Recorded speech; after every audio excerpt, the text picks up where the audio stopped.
So we are back with another Perils in Paradise card review. Today we only have one card. I guess Blizzard wanted to kind of get this one sandwiched in between the holiday yesterday and the weekend tomorrow, because this is the Rye Cleaver, a new legendary weapon for Warrior.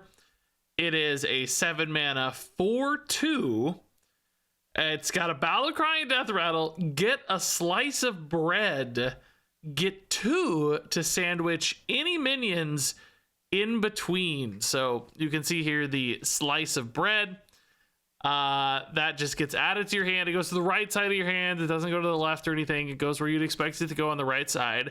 And it reads, get another slice of bread to stuff all minions in between into a 2-cost sandwich. And then the minion sandwich will summon the minions stuffed in this sandwich. So the animation for this is literally like 2 pieces of bread sandwiching together. I'll try to include it in the video here. You might be watching it right now.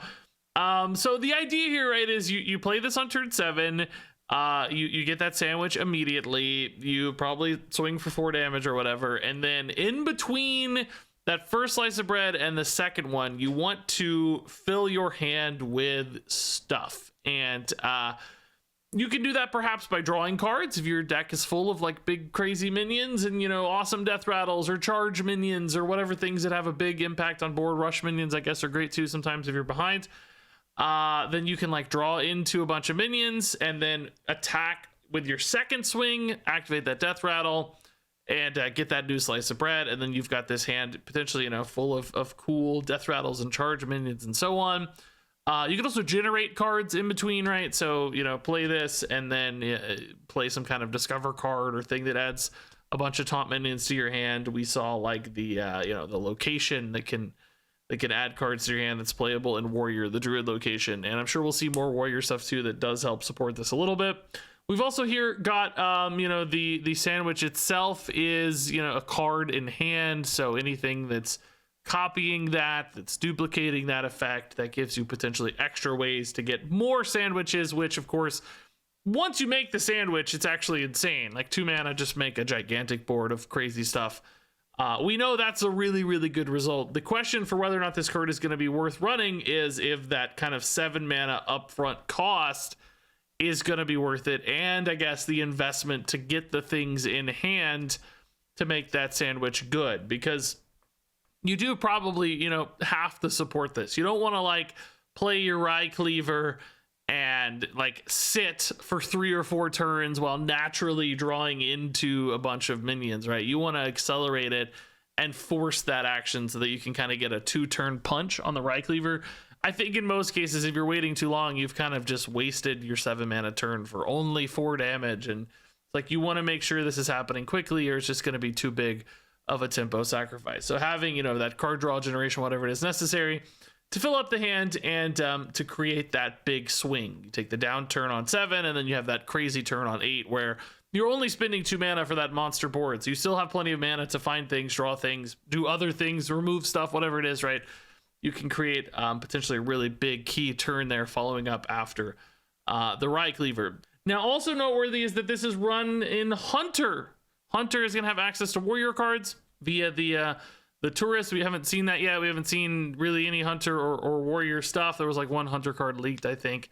But I do think this is a little bit more interesting in Hunter in some ways. We do know that Hunter has access to, big charge minions, big, like crazy beasts that are sometimes hard to get into play effectively because it's just like, I have all these giant beasts.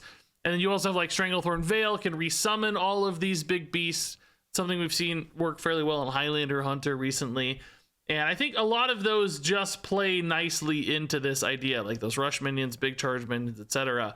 They kind of work independently and fit really nicely in with the Rye Cleaver. And frankly, you know, sometimes just 4 damage output at Hunter can be more meaningful too.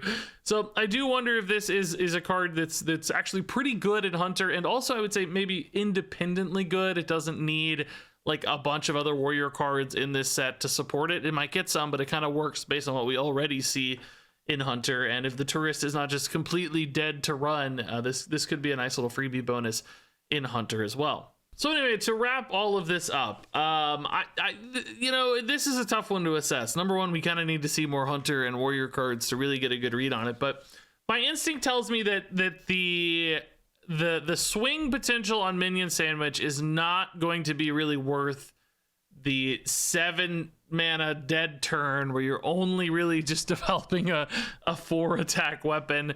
I think that downside is so enormous, and I think the kind of requirement to support the Minion Sandwich on the following turns too just adds a lot of conditionality and a lot of awkwardness to this card that's probably going to limit it too much. I think you just have to commit to this kind of 2-turn game plan that may not even line up all that well based on the things you draw or generate. Like, they may not be right for the board state.